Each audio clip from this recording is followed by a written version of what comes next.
एक लड़की जिसने कृष्ण की मूर्ति में जान ला दी। बहुत समय पहले की बात है, किसी नगर में एक लड़की थी। उसका परिवार बड़ा ही धार्मिक प्रकृति का था।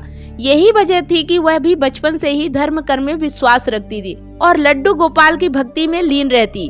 वह लड़की लगभग हर माह लड्डू गोपाल के दर्शन करने वृंदावन जाती और वहां लड्डू गोपाल के दर्शन कर वापस अपने घर आ जाती।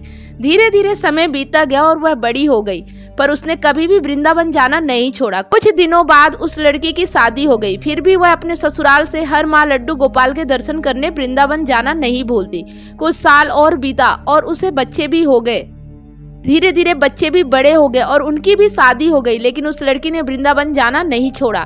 कुछ सालों बाद वह लड़की जब वृद्ध हो गई और उसे चलने फिरने में भी परेशानी होने लगी, तो उसने वृंदावन जाकर लड्डू गोपाल की एक मूर्ति ले आई और घर में ही उसकी पूजा करने लगी। एक दिन की बात है, पूजा करने के बाद उसने अपने बहू से कहा कि बहू जरा मेरे लड्डू गोपाल की मूर्ति को कमरे में रख दे। बहू ने सास के हाथ से मूर्ति ली और कमरे में जाकर रखने लगी कि तभी अचानक गलती से मूर्ति बहू के हाथ से छूट गई।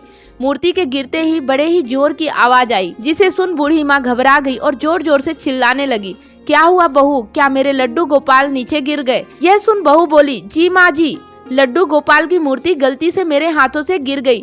यह सुनकर बूढ़ी माँ और जोर जोर से चिल्लाने लगी और रो रो कर कहने लगी, कोई आओ और डॉक्टर को जाकर बुला लाओ, मेरे लड्डू गोपाल को चोट लग गई है।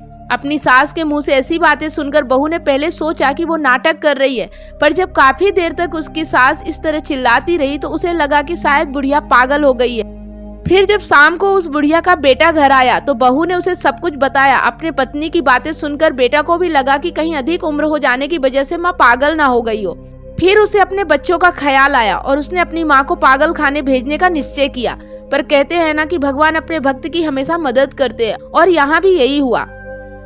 उस बुढ़िया के पड़ोस में एक बड़ा ही नेक और समझदार आदमी रहता था। उसने उस बुढ़िया के बेटे को अपने पास बुलाया और उसे समझाते हुए कहा, देखो बेटा, बचपन और बुढ़ापा एक जैसा होता है, इसलिए तुम एक काम करो, जाकर एक डॉक्टर को बुला लाओ। उस डॉक्टर को पहले ही समझा देना कि उसे एक मूर्ति की जांच करनी है। यह सुन उस बुढ़िया का बेटा बोला, लेकिन चाचा, एक मूर्ति की जांच करने कौन सा डॉक्टर आएगा? तब उस आदमी ने कहा, बेटे, डॉक्टर को जब पैसे मिलेंगे तो वह अवश्य ही आएगा। इस तरह तुम्हारी माँ को पागल खाने भी नहीं ले जाना पड़ेगा और उसकी जिद भी पूरी हो जाएगी। उस आदमी के समझाने पर बुढ़िया का बेटा समझ गया और एक डॉक्टर के पास गया। डॉक्टर को उसने सारी बातें बतलाई। पहले तो डॉक्टर को लगा कि यह कौन सा पागल उसके पास आ गया है। फिर बुढ़िया के बेटे ने डॉक्टर से कहा, डॉक्टर साहब, आपको कुछ नहीं करना है, बस मेरे घर जाकर मूर्ति की जांच के बाद बस इतना कहना है कि मूर्ति में अब कुछ भी नहीं बचा है, ताकि मेरे माँ को तसल्ली मिल जाए। इसके बदले आपकी जो भी फीस होगी वो मैं दे दूंगा। यह सुन डॉक्टर राजी हो गया। अगले दिन सुबह सुबह वह डॉक्टर बुढ़िया के घर आया और आते ही बोला, बूढ़ी माँ, कहाँ है तेरा लड्डू गोपाल? बुढ़िया ने मूर्ति को दिखाते हुए कहा, आओ डॉक्टर साहब, आओ, जरा देखना क्या हो गया है मेरे लड्डू गोपाल को। डॉक्टर दूर से ही बोला, बूढ़ी माँ, इसमें तो जान ही नहीं है, ये तो खत्म हो गई है। यह सुन बुढ़िया को गुस्सा आ गया। बुढ़िया ने डॉक्टर से पूछा, डॉक्टर, तुझे कितने साल हो गए डॉक्टरी करते हुए? डॉक्टर घबरा गया और बोला, 40 साल। पर क्यों? बुढ़िया ने कहा, 40 साल हो गए डॉक्टरी करते हुए, पर अभी तक ये समझ नहीं आया कि मरीज को हाथ लगाए बिना उसकी बीमारी का पता नहीं चलता।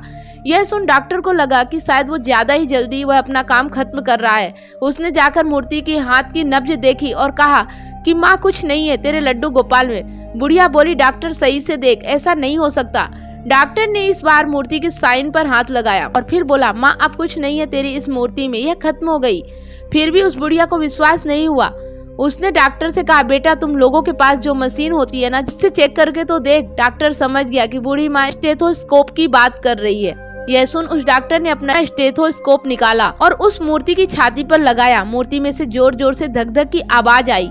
यह सुन डॉक्टर हैरान हो गया, उसे अपने कानों पर विश्वास ही नहीं हो रहा था। उसने बार बार चेक करा और हर बार धक धक की आवाज आई। उसके बाद उस डॉक्टर ने उस बुढ़िया के पैर पकड़ लिए और बोला, माँ, यह दुनिया जो तुझे पागल कहती है ना, असल में यह दुनिया ही पागल है, जो इस मूर्ति के पीछे छिपे तेरे भगवान को नहीं देख सकी। इस मूर्ति में जान नहीं थी, यह तो तेरी श्रद्धा और भक्ति थी कि इस मूर्ति में भी जान आ गई। तो आज की ये पौराणिक कथा आपको कैसी लगी, कमेंट करके हमें जरूर बताएं। वीडियो अच्छा लगा तो लाइक, शेयर और चैनल को सब्सक्राइब अवश्य करें। फिर मिलते हैं एक नई पौराणिक कथा के साथ। तब तक आप सभी लोगों को वीडियो अंत तक देखने के लिए बहुत बहुत धन्यवाद।